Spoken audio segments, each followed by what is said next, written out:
for the advancement of colored people, and we're talking to the president of the NAACP, Reverend Vernon Dixon. And of course, Reverend Dixon, before we had our commercial break, we promised that we would give you an opportunity to talk about the NAACP. Let's talk about the structure of that organization. I think you've already mentioned the fact that this is only a branch and that you have branches all over the nation. Let's talk about how all of those branches come together and what you're able to achieve through the structure that you have. The NAACP is a membership organization, and our work is accomplished through our committees. It is our committee structure that is important to the success that the national organization has had over the years. We have 18 standing committees, which cover a wide range of issues and give people a lot of opportunities to be able to come in and to focus. Our agenda is really set by the national office that meets once a year in their national conventions where resolutions are brought forth and put forth the agenda. When I look at the agenda for this year, certainly issues around voting continue to be at the forefront. Our economic condition within the country and how the impact of the war has taken place. Education continues to be a major initiative of the branches that all across the country as we continue to try to find ways to make access for persons of color, children of color and their families to get the quality education.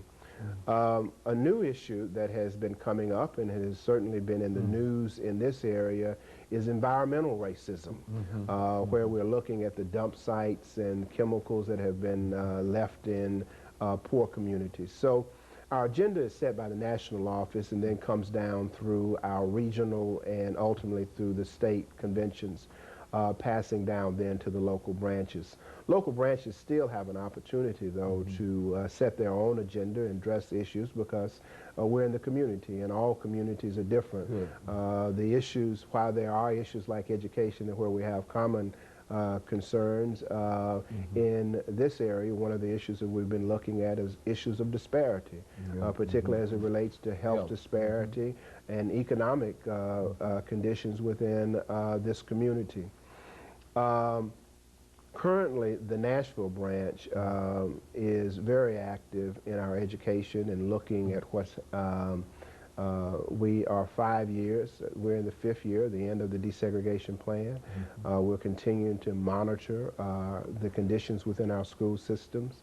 There are those who are concerned and feel as though our schools are beginning to resegregate.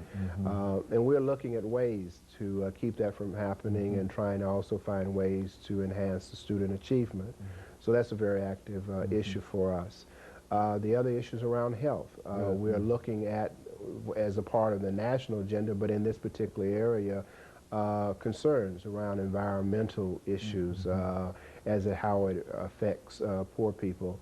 And a lot of our attention and efforts have been around Mahara General because a number of people in our community are there, and how we look at issues of funding and how we gain access and what's happening in those particular areas.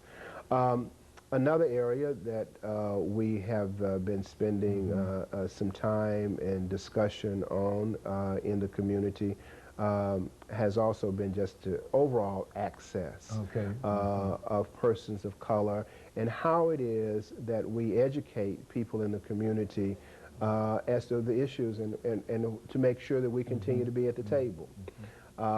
We have reactivated on our college campuses in the community, college campuses at FIS and TSU, chapters there.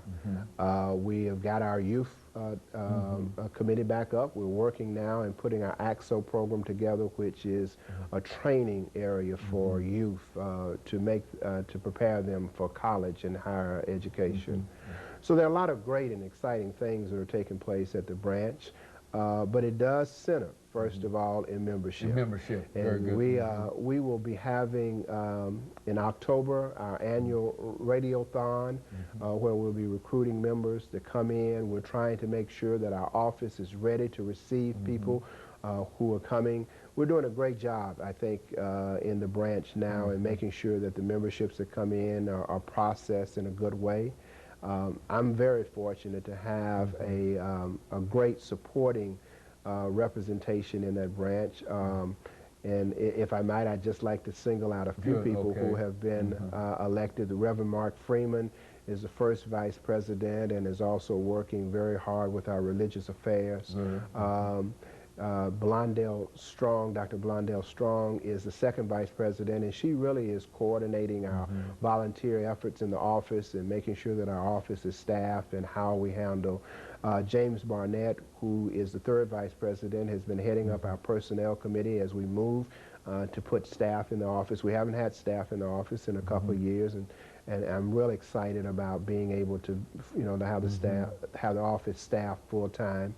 Our secretary is Margaret Scrivens, who handles most of the work in the branch as far as getting the memberships and getting out notices and letting people go. And she's assisted by Ms. Sandra Hunter, and Tim Ayers is our treasurer, and he's assisted also by Mr. Hunter. So it is, so we have some good people in place. But we still need other people involved. Our religious affairs has really taken on initiative.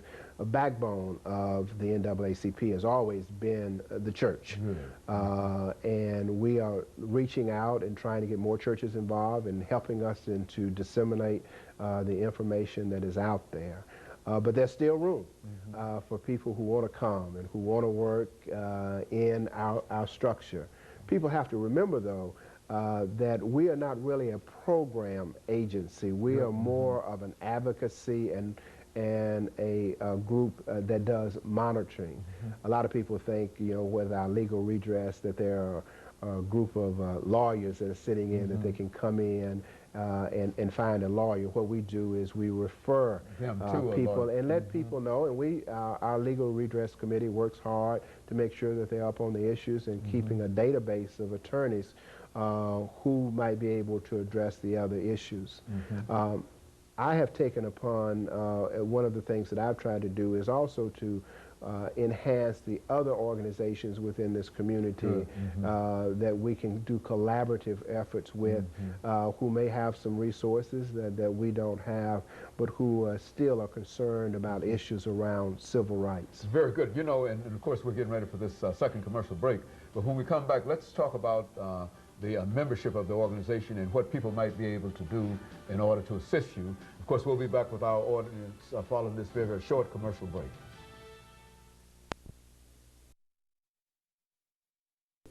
The topic is